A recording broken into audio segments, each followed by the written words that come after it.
कमर, जोड़ों और मोहरों की तकलीफ में बहुत ज्यादा मुब्तला है।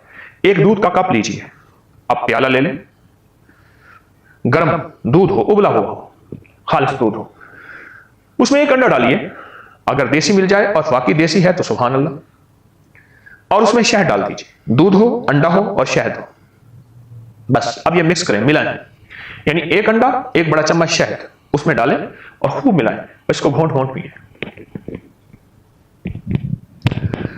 हमारे एक पुराने जानने वाले थे, तजर्बात के वो समझ लें कि प्रिंसिपल थे, तजर्बात के प्रिंसिपल थे, मैंने उनका नाम रखा हुआ था तजर्बात के प्रिंसिपल। बहुत तजर्बात थे, उनके मुशाहिदे की नजर बहुत तेज थी और कमाल की बातें करते थे। मुझसे कहने लगे, हकीम साहब आपको पता है कि मर्द कब बूढ़ा होता है? मैंने कहा नहीं। कहा जब अंडा, दूध और शहद छोड़ता है, मर्द बूढ़ा हो जाता है, खत्म हो जाता है। मैं उसकी बात सुन के हैरान हुआ, बहुत पुरानी बात है। फिर मैंने लोगों को बताना शुरू कर दिया, और जिसने भी किया कहने लगे ये पुरानी रीत रिवायतें थी हमारे बड़ों की, हमने छोड़ी और हम कहां से कहां घूम गए और गुम हो गए। और वाकई इसी तरह यह टोटका जोड़ों का इलाज है, कमर का इलाज है, पट्टों का इलाज है और मोहरों का इलाज है।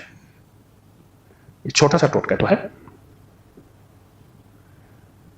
मुझे याद है कि मेरी नानी अम्मा की बड़ी बहन के शौहर थे, उन्हें हम नाना कहते थे, बहुत बूढ़े थे।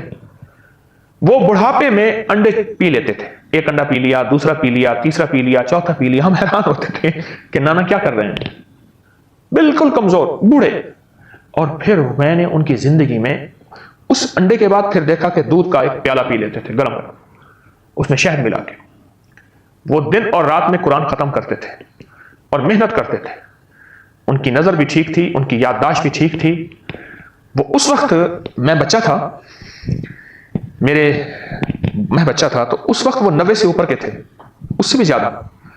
वो 90 से ऊपर के थे, वो कुरान पाक पढ़ते थे।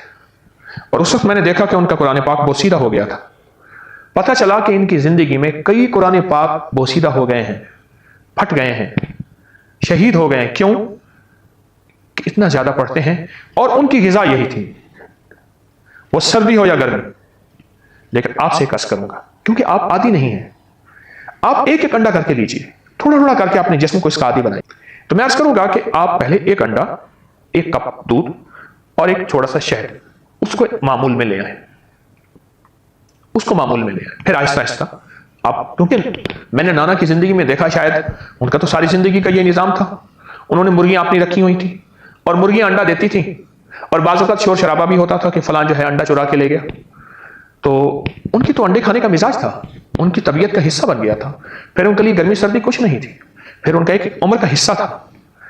बहरहाल अंडा, दूध और शहद, अंडा, दूध और शहद, ये आपकी जिंदगी में हैरत अंगेज रिजल्ट रखते हैं, नताज रखते हैं। किस मामले में? कमर के मामले में, मोहरों के मामले में, पट्ठों के मामले में, आसाब के मामले में। इसको जरूर अपने साथ शामिल कीजिए। एक हमारे मुखलिस हैं, वो कहने लगे मेरे दांत हिलना शुरू हो गए।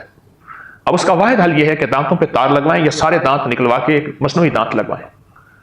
एक दांत हिला, दूसरा हिला, तीसरा हिला, और हिलना शुरू हो गए दांत। परेशान कुन बात। बहुत इस इलाज वगैरह किया, उसके लिए दर्द की चीजों की गोलियां, कुछ ना हुआ। किसी ने मुझे टोटका बताया कि एक कच्चा अंडा लेके मुंह में डाल के पी जा, 40 दिन कर ले। कहा कि 40 दिन करके आज साल हो गया है, मेरे दांत फिर नहीं हिले और मैं ठीक ठाक हूं।